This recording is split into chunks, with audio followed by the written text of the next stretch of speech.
Welcome. My name is Robertson from Specialist Hypnotherapy. I'm also the administrator for the Australian ARFID support group. I'd just like to share with you today a little bit of detail and information about the actual therapy we utilise to help ARFID clients. The therapy that we use is a proven and successful protocol that's now been utilised with over 3,000 ARFID clients internationally. The goal of this therapy is really quite simple. The goal is to have the ARFID client calmly trying their non-safe foods at the end of the first therapy session. And the ARFID therapy that we do provide is not a lengthy and ongoing process. It really is making rapid change. So we like to see these changes occurring at the end of the first session. The attitude that the client needs to bring to therapy is this attitude of, I really would like some change. They don't need to believe that it can happen, but they're probably just fed up and they would like some change. In fact, the best attitude is some change is better than no change. It's that type of client that's going to get the most beneficial result. The therapy is approximately 90 minutes in duration and does involve some trying of non-safe foods at the end of the session, but that is not the focus of the session. Food does not form a part of the therapy session. There's no persuading, there's no trying. The food is just there at the end, so that at the end of the 90 minutes of the ARFID therapy session, it's really just a litmus test to see how the session's gone and to see whether the client is in a position that they can calmly try their non-safe food. The therapy session itself comprises of 4 key components. In fact, there's a bit of a misnomer that the ARFID therapy is really all hypnosis or all hypnotherapy. That's not the case. The 4 key areas for the therapy session are as follows. The first one is education.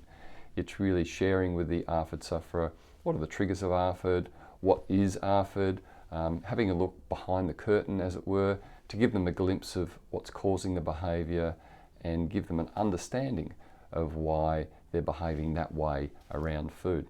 It's also challenging their perception. It's their perception around what they've been experiencing for the last X number of years and what they can begin to experience in the future.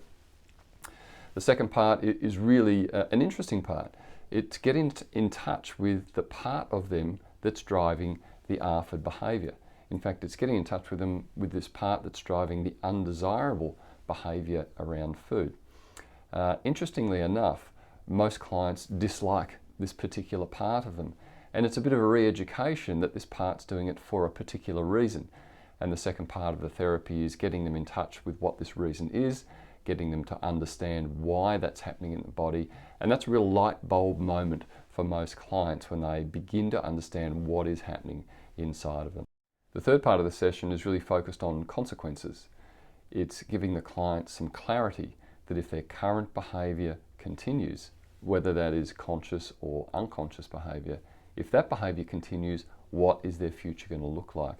It's also giving them the opportunity to look at an alternative, to see what their future could be like if change happens today in the therapy session. The fourth part of the session is really the relaxation component, or you could really call it the hypnosis component. For children between the ages of, say, 8 and 12 years, sitting in a chair with eyes open is perfectly okay, and the process works very well for that particular age bracket.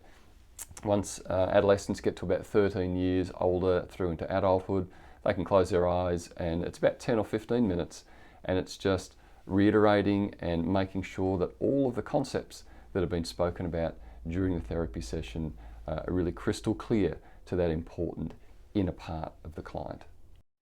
It's natural for anybody attending therapy for the first time to be a little bit nervous.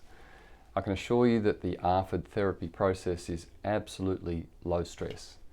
I do most of the talking, and the language that we use throughout the session is really the language of the subconscious or the inner mind. And that language involves a lot of imagination, a lot of creativity, a lot of story, a lot of metaphor.